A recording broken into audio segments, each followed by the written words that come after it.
Elle Brooke, interestingly enough, chat. I didn't realise how fit she was until I went on her Twitter. She messaged me, Twitter promo, please.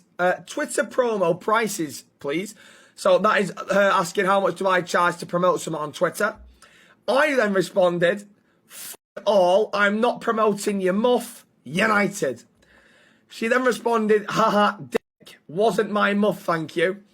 I put, ha, what was it? She put, I wanted to pay you to quote tweet some abuse at me when I next tweet something bad about your beloved United. So she's added her PG account, so I've checked it out. I then responded, just seen you in a City kit, I'll pass thanks, United. Thank you.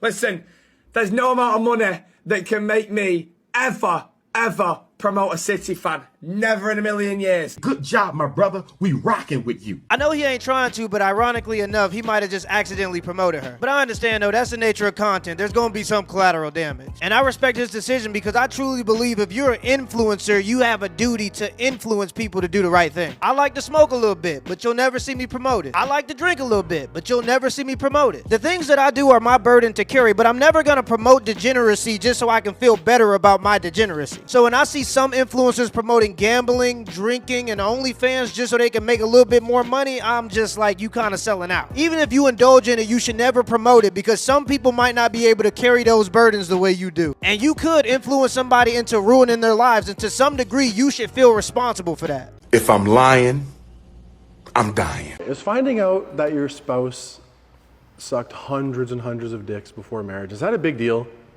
Or is my wife overreacting? He's a meat stretcher. He'll stretch your meat. That people gonna spin the block as soon as you make $100K or $1 million. He wants to stay in the loop. Spin the block. You're only in the loop. Women don't get why they get dogged out by rich men, but most rich men went on that path to that journey because they got dogged out so much in that rat race. And then when they get out and they actually get that bag by themselves, boy, like for all you women that want them niggas in the top 1%, you better start treating us better at the bottom, because we're them. Treating you Say that one more time. For all you women that want a top 1 to 5%, you better start treating the niggas at the bottom that you see that got some grind better, because we're them. You just don't see it yet. That nigga was us 5-10 years ago. The coochie rich. So keep on sleeping on us. When I jump out this rabbit wheel, it's up. A lot of men. He's absolutely right. A lot of those people that made it to the top started at the bottom, and all they had was discipline and consistency. I used to be a professional rugby player, but then I had a career-ending back injury. After my back injury, I was working at USPS in Minnesota, and I need y'all to understand that in Minnesota, it gets so cold that the degrees go in the negatives. How the hell can you have less than 0 degrees?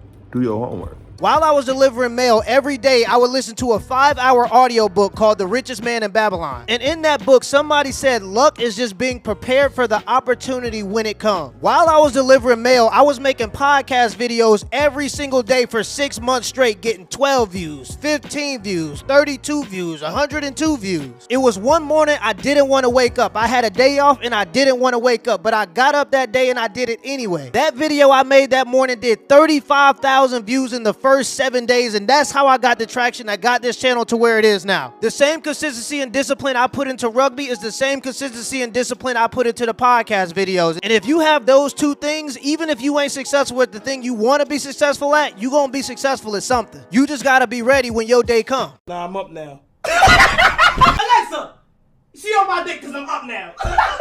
You, the one with the black hair, is your name Emerson? Oh, that's weird. It's Emerson big old titties, you know what I'm saying?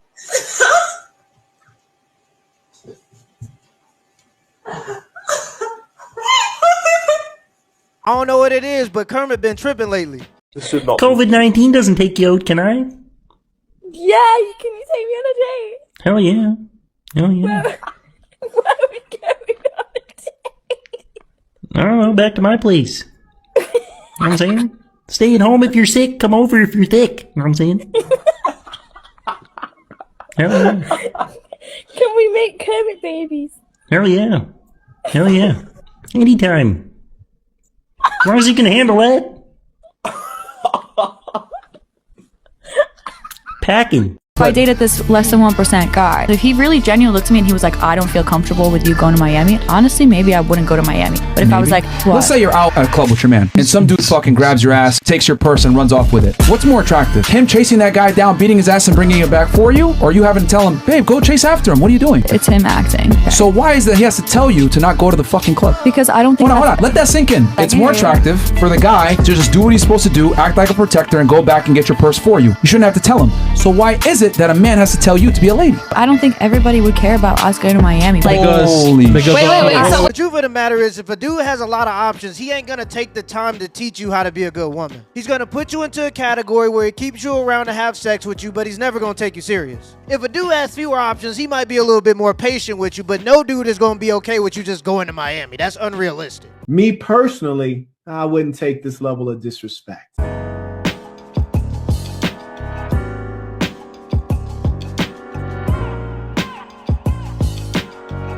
Yeah, so I'm a drag queen, so I go by neopronouns. Okay. Yeah, what are those pronouns? So when I'm in drag, I like to go by Nick, but my regular secondary pronouns are her. So I have this exercise that I do actually. So I'll start off with the exercise. For you, I'll go my she they, my she they, my she they. And for me, you'd go Nick her, Nick her, Nick her. Oh my god! Caught in 4K, man. Gotcha. Let me ask you, why are they a priority now at 29? I did definitely try to date around as I was on my career journey, and I just found that I wasn't finding successful matches. Either the guys were not serious, or Have you approached your finding a mate with the same level of intensity, focus, and discipline as you have your career? I recently started, but prior for the past 3 years, no. Okay. What's the longest relationship you've ever had? A year, a little over a year. How long ago was that? When I was 18 to 19. So here's the thing. I feel empathy for women like yourself because our country has lied to so many women.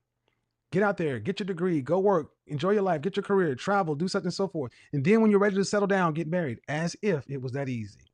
As if you could just stop on a dime and turn around, and after 10 years of doing all this stuff, turn around and there'd be all these guys out here. And, you know, I would love to hear more women like yourself who 10 years ago, if you would have had this kind of mindset, you'd be in a completely different place. Mm-hmm. That's what needs to happen. We need to stop this crap because we're making so many women who could be happily with somebody spinsters. It's not fair. See, I'm a man. I can have several lives. I can decide to get married again right now. And even people are like, why would you listen to a guy who's been divorced twice? You listen to Steve Harvey. He's been married 4 times. But I can still decide to do it and be successful. I can do that. But women, you don't have that because women control access to sex, men control access to relationship. And the kind of men you want are rare by definition. In 2019, Morgan Stanley put out an article saying that single women were the new driving force of the economy. If you don't think that major corporations don't have a vested interest in keeping women single for labor and for credit card debt, you're crazy. What happens is these girls get told to go to college to get a psychology or a women's studies degree. Right after they get out of college at 22 or 23 years old with $40,000 worth of debt, they jump right into the labor force to try to pay off that debt instead of finding meaningful relationships. But because women have a biological clock at around the age of 27 or 28, they start trying to shoot a buzzer beater. They might have mating experience, but they don't got much dating experience. They got student loans and about $2,000 worth of credit card debt from buying bullshit on Amazon. Studies are showing that by the year 2030, 50% of women won't have children by the age of 30, and that's because they're being told to prioritize college and careers over meaningful relationships. Let me know in the comments below if this video was a W or L, and give me the HBO special. That's a Help a Brother Out special. Hit the like and the subscribe button for more content. Till next time.